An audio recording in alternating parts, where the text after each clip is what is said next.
Hello, this is Story Time with AV. Today we will be reading Chapter 3 of the Song of Achilles by Madeline Miller. This is a chapter book for ages 15 and up per Google. I'm using oceanofpdf.com to download and read this book. So, let's get into it. You brought the snacks? Good. I brought the story. Grab your blanket, grab your drink, take a deep breath, and let's disappear together. Chapter 3. I stood in the field. In my hands were 2 pairs of dice, a gift. Not from my father, who'd never think of it. Not from my mother, who sometimes did not know me. I could not remember who had given them to me. A visiting king? A favor-currying noble? They were carved from ivory, inset with onyx, smooth under my thumb. It was late summer, and I was panting with my run from the palace. Since the day of the races, I had been appointed a man to train me in all our athletic arts. Boxing, sword, and spear, discuss. But I had escaped him and glowed with the giddy lightness of solitude. It was the first time I had been alone in weeks. Then the boy appeared. His name was Clysonomus. Yeah, we'll go with that. And he was the son of a nobleman who was often at the palace, older, larger, and unpleasantly fleshy. His eyes had caught the flash of the dice in my palm. He leered at me, held out his hand. Let me see them. No, I did not want his fingers on them, grubby and thick.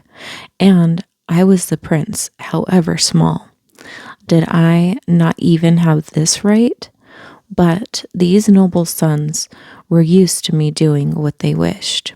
They knew my father would not intervene. I want them. He didn't bother to threaten me, yet I hated him for it. I should not be worth threatening. No, he stepped forward. Let me have them. They're mine.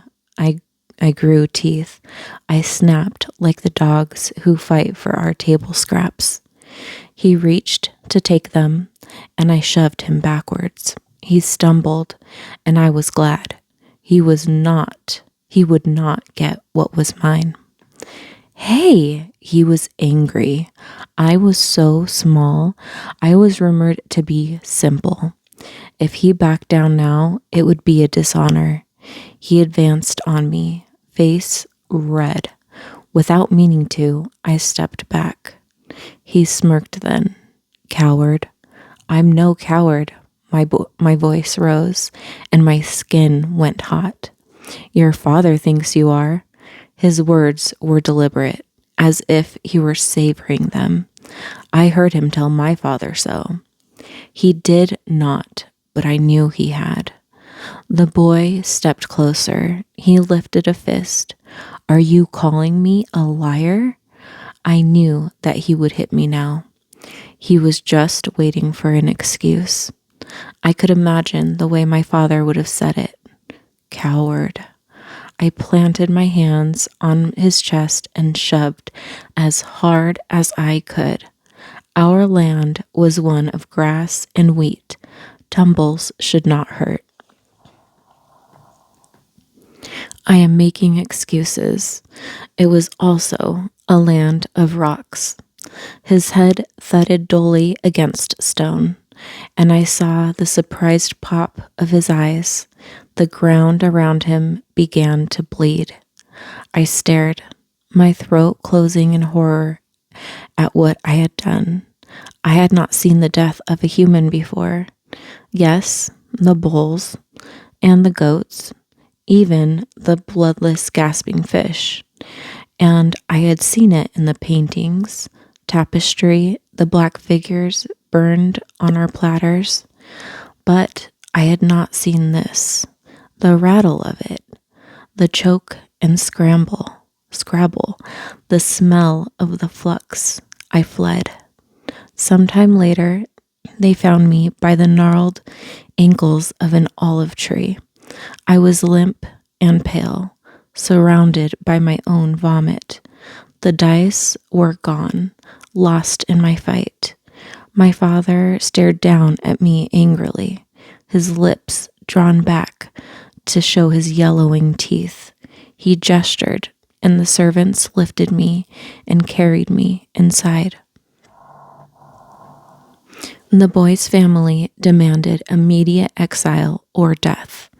They were powerful, and this was their eldest son. They might permit a king to burn their fields or rape their daughters as long as payment was made. But you did not touch a man's son. For this, the nobles would riot. We all knew the rules. We clung to them to avoid the anarchy that was always a hair's breadth away. Blood fuel. The blood feud, my gosh. The servants made the sign against evil. My father had spent his life scrabbling to keep his kingdom and would not risk losing it over such a son as me, when heirs and the wombs that bore them were so easy to come by. So he agreed. I would be exiled and fostered in another man's kingdom. In exchange for my weight in gold, they would rear me to manhood. I would have no parents, no family name, no inheritance. In our day, death was preferable, but my father was a practical man. My weight in gold was less than the expense of the lavish funeral my death would have demanded. This was how I came to be 10 and an orphan. This is how I came to Phthia. Tiny gemstone-sized Phthia was the smallest of our countries, set in a northern crook of land between the ridges of Mount Othrys and the sea. Its king, Peleus, was one of those men whom the gods love, not divine himself, but clever, brave, handsome, and excelling all his peers in piety. As a reward, our divinities offered him a sea nymph for a wife. It was considered their highest honor.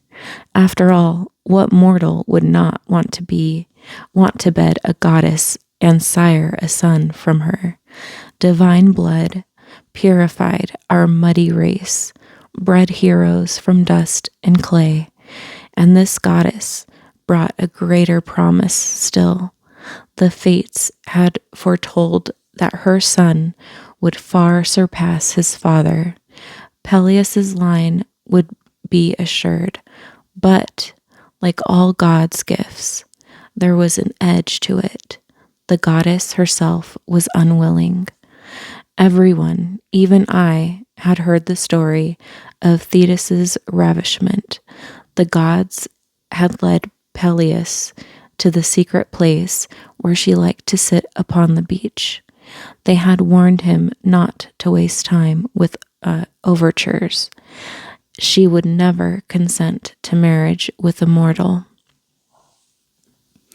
And they warned him, too, of what would come once he had caught her, for the nymph Thetis was wily, like her father, Proteus, the slippery old man of the sea, and she knew how to make her skin flow into 1,000 different shapes of fur and feather and flesh.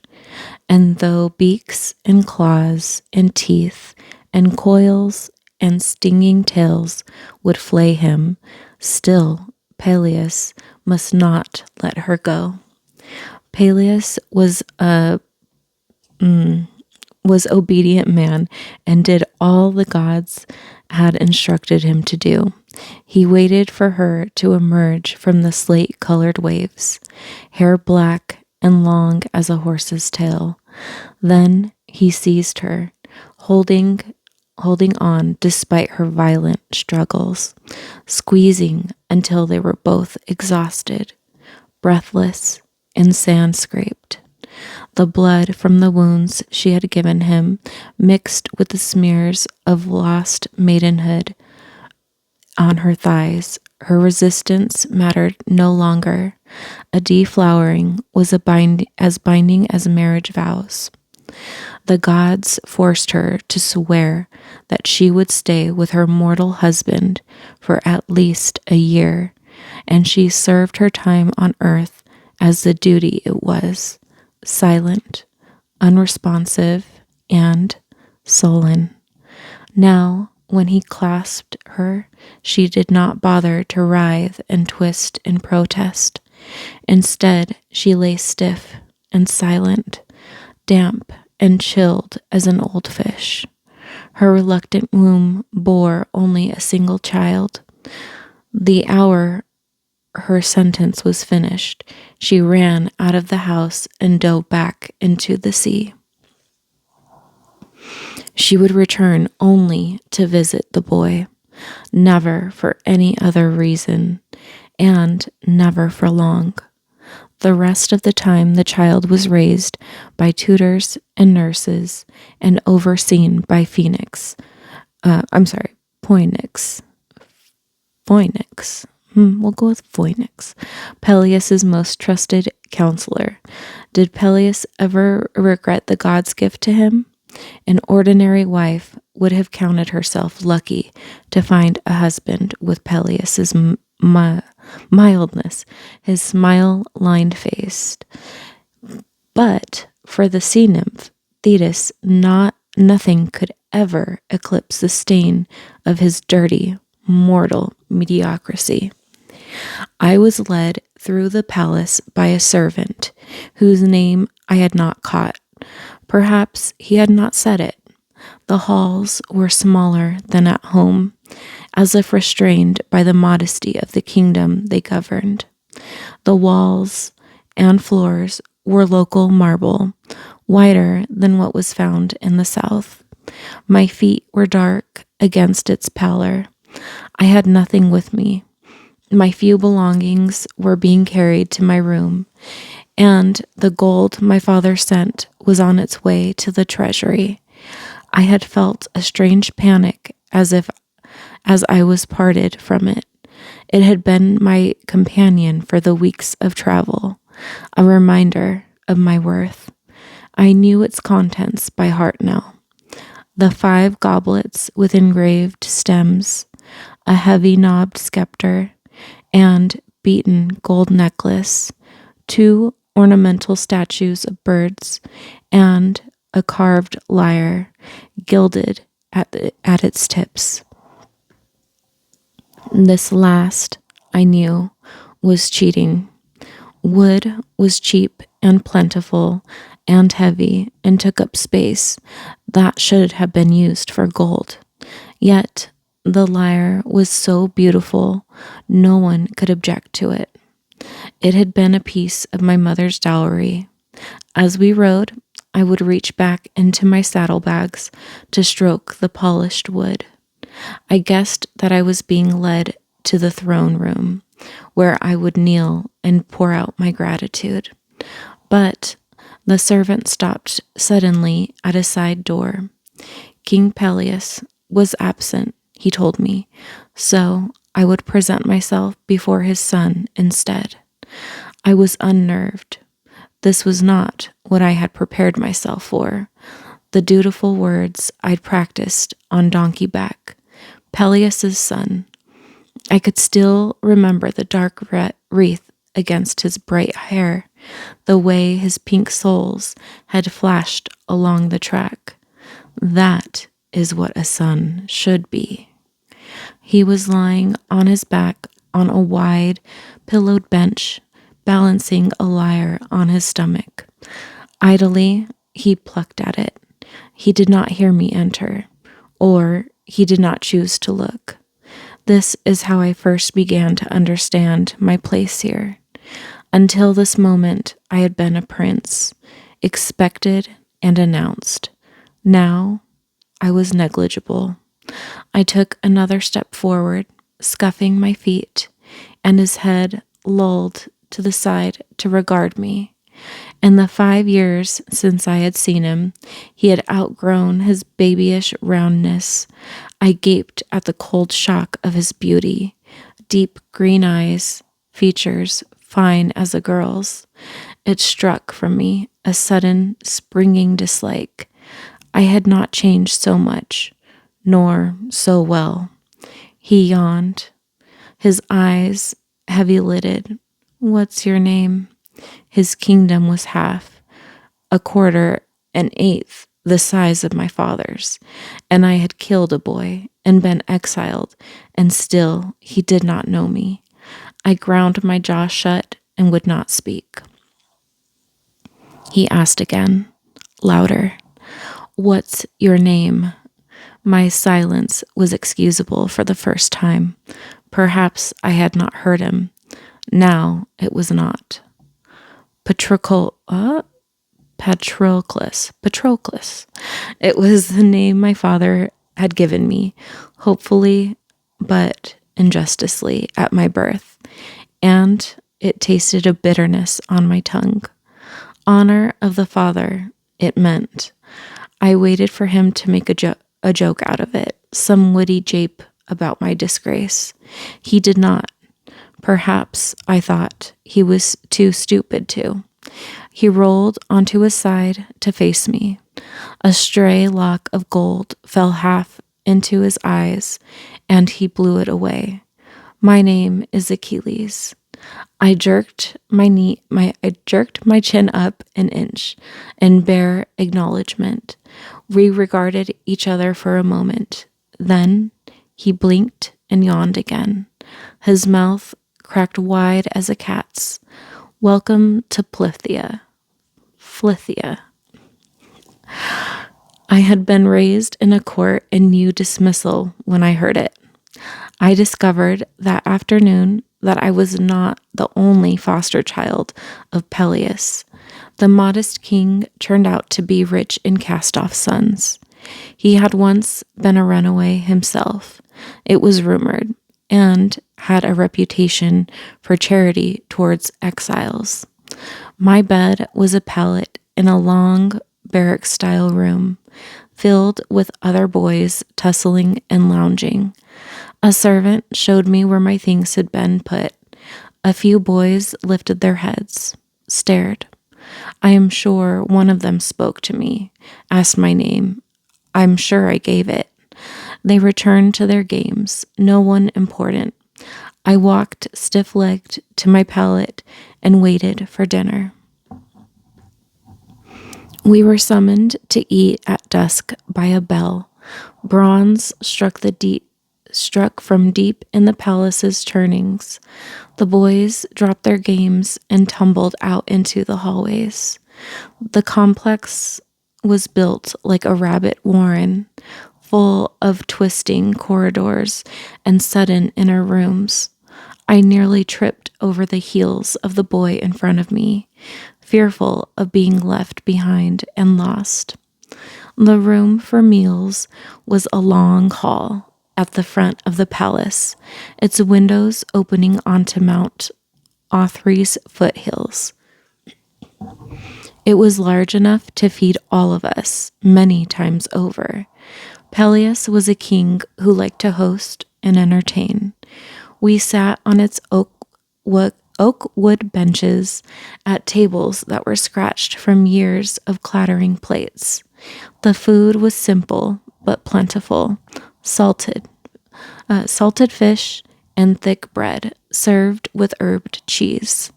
There was no flesh here of goats or bulls.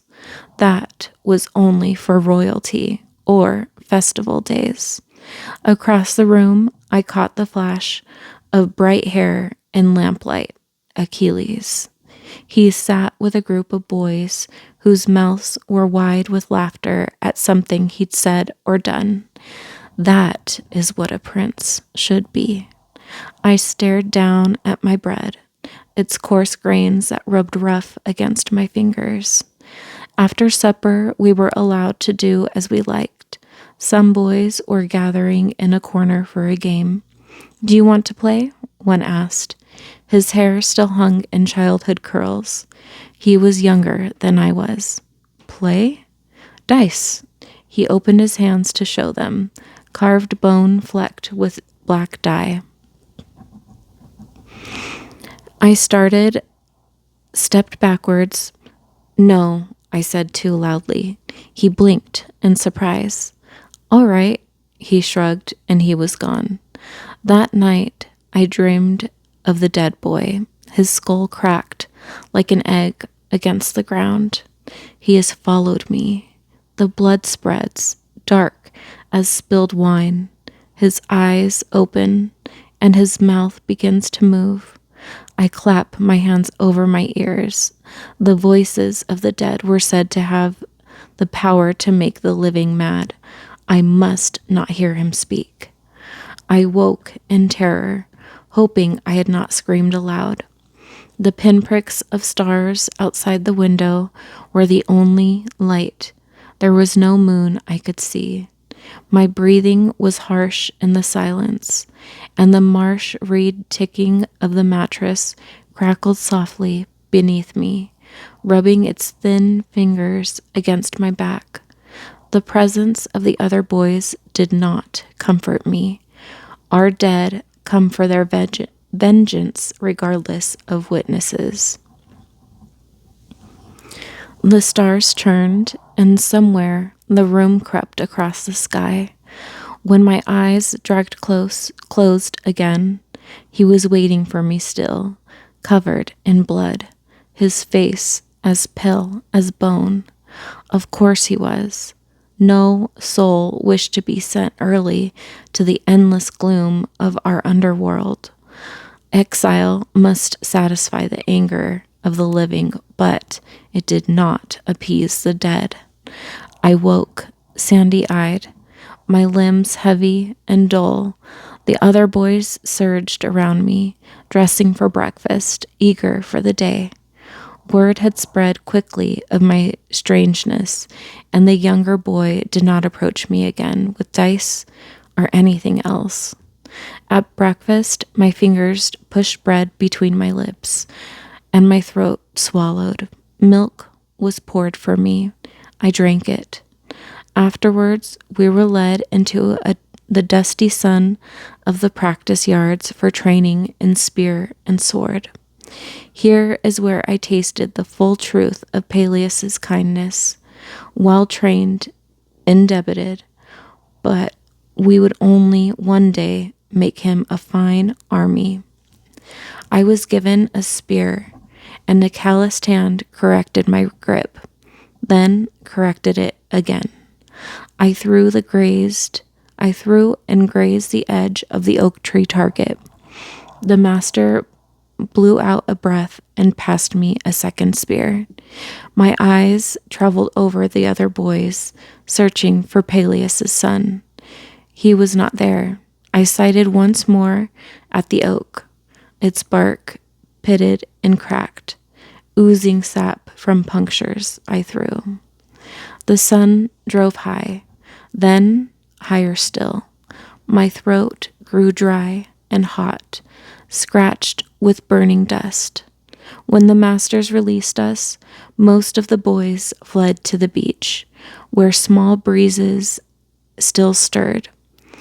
There they diced and raced, shouting jokes in the sharp, slanting dialects of the north. My eyes were heavy in my mind, and my arm ached from the morning's exertion. I sat beneath the scrubby shade of an olive tree to stare out over the ocean's waves. No one spoke to me. I was easy to ignore. It was not so different from home, really. The next day was the same, a morning of weary exercises, and then long afternoon hours alone. At night, the moon slivered smaller and smaller. I stared until I could see it even when I closed my eyes, the yellow curve bright against the dark of my eyelids. I hoped that it might keep the visions of the boy at bay. Our goddess of the moon is gifted with magic, with power over the dead. She could banish the dreams if she wished. She did not. The boy came night after night with his staring eyes and splintered skull. Sometimes he turned and showed me the hole in his head, where the soft mass of his brain hung loose. Sometimes he reached for me. I would wake, choking on my horror, and stare at the darkness until dawn. And that concludes our chapter of the Song of Achilles. So we will end with, carry the story with you. When you're ready, I'll be here again. Bye for now.